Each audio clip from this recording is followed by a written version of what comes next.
তোমরা যারা খারাপ বন্ধু চিনো না তোমাদেরকে বলছি। সবসময় মা বলে খারাপ বন্ধুদের সাথে মিশিও না, কিন্তু মনের মধ্যে একটি প্রশ্ন থাকে, খারাপ বন্ধু কোনটা আর খারাপ বন্ধুকে কিভাবে চিনবো।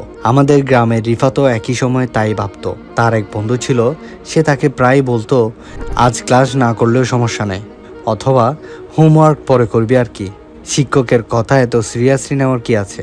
শুরুতে রিফাতের খুব ভালো লাগতো, কারণ ওই বন্ধু তাকে কখনো পড়তে বলতো না, কখনো বকা দিত না, শুধু মজা করতে বলতো। কিন্তু কয়েক মাস পর রিফাত একটি জিনিস লক্ষ্য করলো, রিফাত যখন ভালো নম্বর পেত বন্ধুটি খুশি হতো না।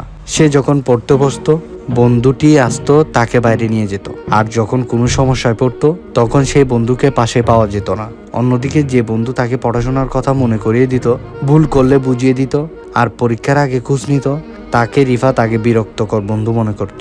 তখন সে বুঝলো, যে বন্ধু তোমাকে তোমার লক্ষ্য থেকে দূরে নিয়ে যায়, ভুল কাজকে সহজ বলে দেখায়, তোমার সফলতায় খুশি হয় না, আর শুধু মজার সময় পাশে থাকে, সে হলো খারাপ বন্ধু।